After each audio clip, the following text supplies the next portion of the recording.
Amigo, toda a dor humana, todo o fracasso humano, todas as doenças, toda a pobreza, toda a guerra, todo o divórcio é por causa de orgulho. Todo. Não existe problema humano que não venha do orgulho.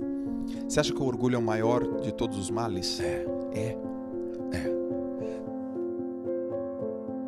Essa... É o crédito, porque eu tenho que dar o crédito, porque funcionou comigo, funcionou, galera, comigo. E hoje não é mais 80, mas o sistema é o mesmo, né, Paulo? A métrica mental, a estruturação mental é a mesma. O cérebro é uma máquina, uma máquina programável.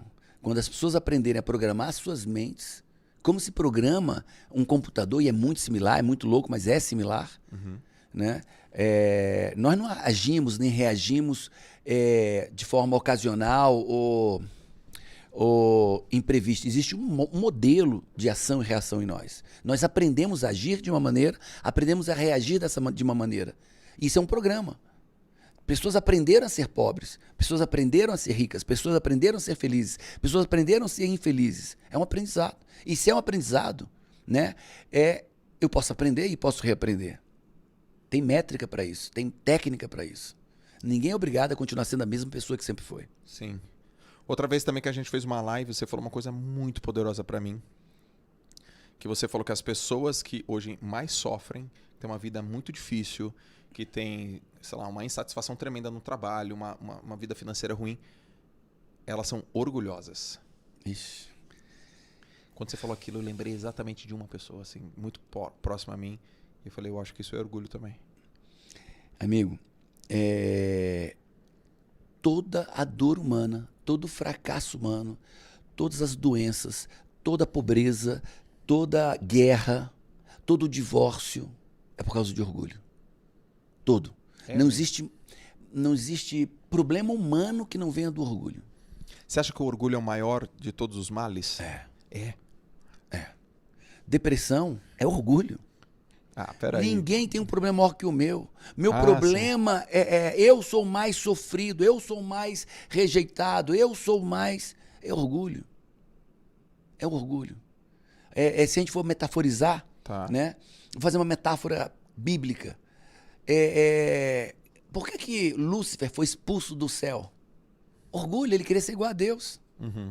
Queria ser igual a Deus. Por que Adão e Eva foram expulsos do paraíso? Orgulho. Queriam também ser igual a Deus. Queriam as prerrogativas divinas. Não se contentavam. Queriam ser mais. Queriam ir além do que eles próprios podiam. Orgulho. Quando alguém não perdoa alguém, por que alguém não perdoa alguém? Orgulho. Por que alguém maltrata alguém? Orgulho. Olha, quando uma pessoa é impaciente com outra, é o quê? Orgulho. E o orgulho destrói. O orgulho, por onde ele passa, ele destrói e é danoso demais. Você já deve estar no nível que quando acontece, meio que você até já sabe. Não precisa nem terminar a pergunta, até já sabe, né? É tão louco que hoje eu consigo ler as pessoas. Os padrões são tão repetidos que eu olho para aquela pessoa, eu sei como foi a criação dela, eu sei como é que foi o pai dela, eu sei se foi abusada, eu sei se foi abandonada, se foi sofreu violência doméstica.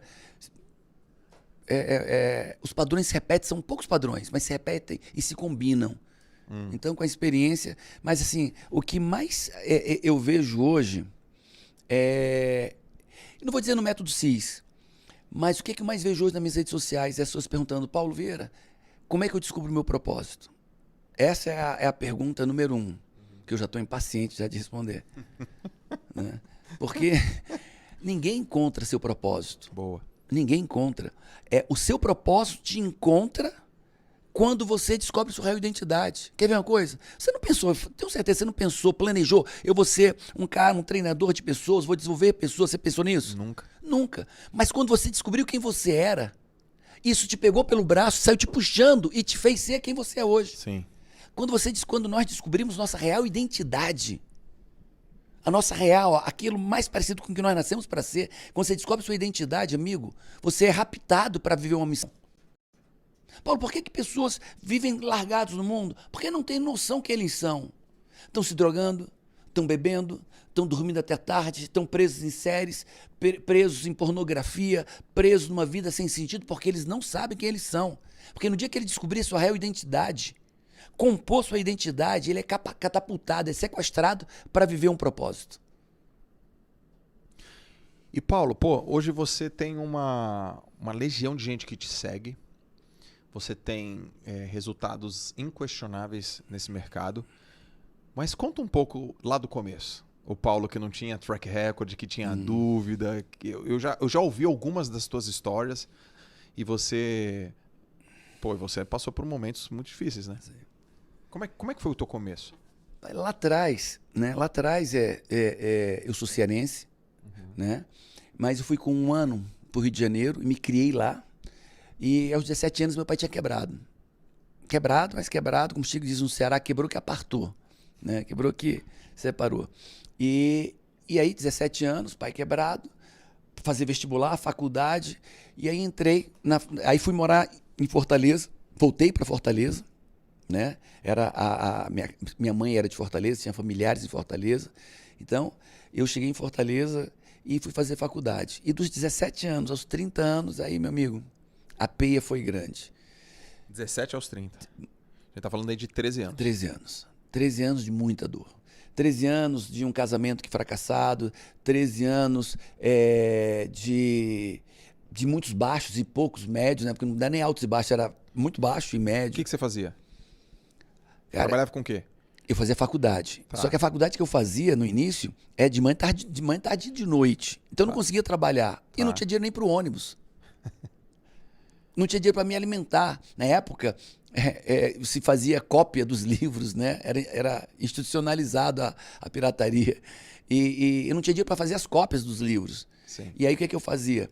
Eu saía de casa cedo, para ir para a faculdade, eu saía mais cedo e ia comprando sola de sapateiro, borracha, cola, né? Para fazer cinto de musculação. Aí eu passava, comprava no centro e aí pegava 3 ônibus, 4. Aí depois pegava, deixava nos sapateiros, para eles cortarem a sola, para cortarem as borrachas, as fivelas, os raibites e montarem os cintos. Aí deixava em outro canto para fazer uma serigrafia e quando eu voltava da faculdade, eu saía recolhendo tudo isso. Sim. Então minha vida foi, eu fiz a faculdade dentro de ônibus, indo, deixando material, aí depois voltava pegando material, chegava em casa, estudava no ônibus, porque eu não tinha outro momento para estudar, e aí dentro do ônibus, estudava ali dentro do ônibus, e quando chegava em casa, voltava na bicicleta e ia vender nas academias. E aí passava a noite vendendo nas academias, voltava 11 horas, a última academia fechava, eu estava lá vendendo cinto de musculação. E aí eu comecei a ter o cinto, aqueles do pano de cintura? Aquele cinto para dar suporte à lombar, né? E aí eu comecei a me sustentar. Eu já tinha dinheiro para comprar os livros, eu tinha dinheiro para o ônibus, eu tinha dinheiro para lanchar.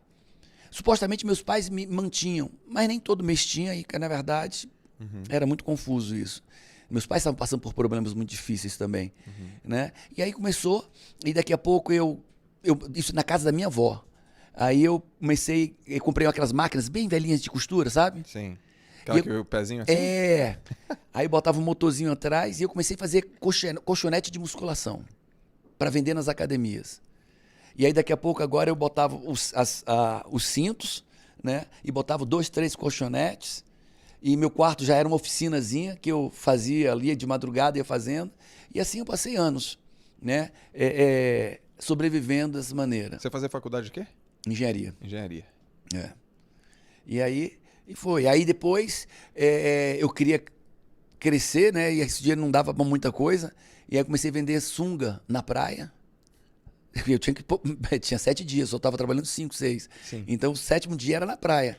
Eu faccionava as sungas de praia e ia vendendo, e botava na bicicleta e ia para a praia e ficava vendendo na praia. Sim. Os problemas financeiros, as minhas debilidades emocionais, né? As dela também, porque um débil se relaciona com outro débil.